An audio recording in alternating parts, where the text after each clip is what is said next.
नमस्कार दोस्तों, कृष्णा ज्योति YouTube channel में मैं रिची रोहित आपका हार्दिक अभिनंदन करता हूं। दोस्तों, आज चर्चा करेंगे भारत की राजनीति की, जिसका एक बहुत बड़ा अध्याय अब एक ख़त्म होने की कगार पर पहुंच चुका है।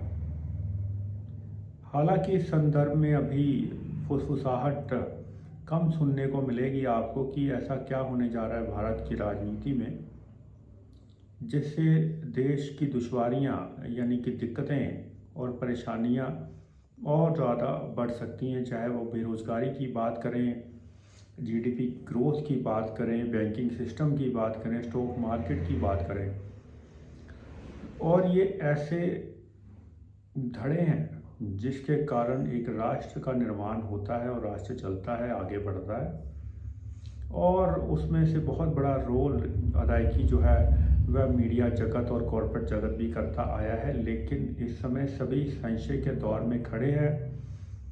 और आप याद रखें कि एक बहुत बड़ा नफरत का दौर अपनी चरम सीमा की ओर आपको बढ़ता हुआ दिखाई देगा और दे भी रहा होगा। इसकी भी कमर अब टूटने की कगार पे है, क्योंकि एक दौर जब नफरत का बढ़ने के बाद या नफरत की आंधी जब बढ़ती है तो किसी न किसी बड़े राजनेता को वह लीन लेती है, यानी कि उसको डिस्ट्रॉय कर देती है या ख़त्म कर देती है। यह इतिहास में आप जान सकते हैं। जो भी जिस भी संदर्भ में आप देखना चाहें, या पंजाब की राजनीति की बात करें और जिस 90-92 के दौर के मुख्यमंत्री का जो है असैसिनेशन यहाँ पर हुआ था, या आप देश की पटल पर बात करना चाहें तो इंदिरा गांधी का वहाँ पर आप ले सकते हैं, असैसिनेशन की बात देख सकते हैं। राजीव गांधी की असैसिनेशन की बात आप देख सकते हैं। तो ये वह दौर होता है जब भी नफ़रत का दौर बढ़ेगा तो किसी न किसी बड़े राजनेता को वह नींद लेगा। यह बात हमें समझ लेनी चाहिए। पूरा ऐतिहासिक घटनाक्रम इसी ओर इशारा करता हुआ, और बहुत बड़ी देश में घटनाएं, विशेषकर घटनाएं तो नहीं, मैं इसे दुर्घटनाएं कहूँगा, उसका दौर जो है कभी भी आरंभ जो है हो सकता है। शनिदेव उसका निर्णय ले चुका है, यानी कि हम ऐसा कहें कि काल जो है लहू की नदी में स्नान करने का मन जो है बना चुका है। चाहे वो आर्थिक रूप से हो, चाहे वह जान माल के नुकसान के संबंधित हम बात करें। शनि का गोचर में नीच राशिगत होना कतई अच्छा नहीं समझा जाता। 2027 के दौर की हम बात करेंगे। अगस्त महीने में शनिदेव जो है नीच राशि में प्रवेश करेंगे, और मंथ ऑफ अक्टूबर से आपको खराब ग्रहों का तांडव देखने को मिलेगा। और यह तांडव आपको 2028 तक राजनीतिक पराकाष्ठा की नीचता की ओर, दलदल की ओर धंसता हुआ चला जाएगा। हर चीज़ में आप गिरावट जो है देखेंगे, सिवाय वस्तुओं के दाम की यदि बात करें, बस वो बढ़ेंगे, बाकी सभी जो चीज़ें हैं वो इस प्रकार से। इस संदर्भ में राजनीतिक अस्थिरता का दौर आपको हर तरफ देखने को मिल सकता है।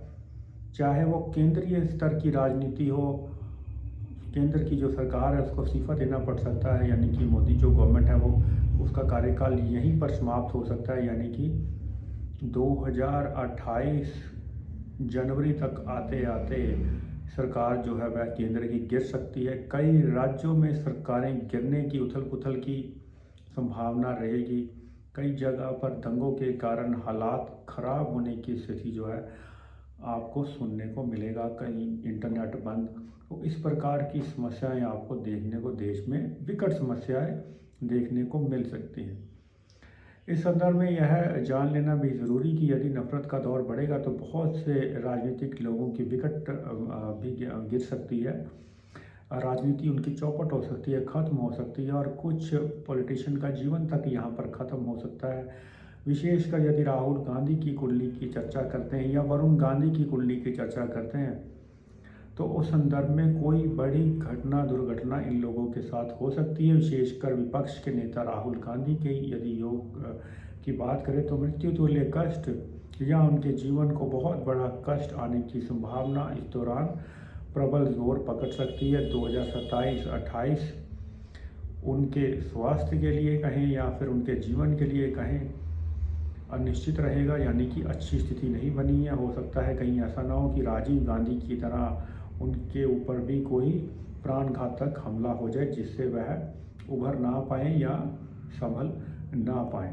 तो इस प्रकार से यह खराब दौर आपको 2028 तक लंबा खिंचता हुआ दिखाई देगा और 2029 तक धीरे धीरे जो चीज़ें हैं सिमटती हुई बेहतरी की ओर दिखाई देंगी और एक राजनीति का नया अध्याय भारत में शुरू होगा, आरंभ होगा उसका। और उसके बाद सुखद स्थिति की हम कामना करते हैं अपने देश की और देशवासियों की। तब तक के लिए नमस्कार दोस्तों, जय श्री कृष्ण।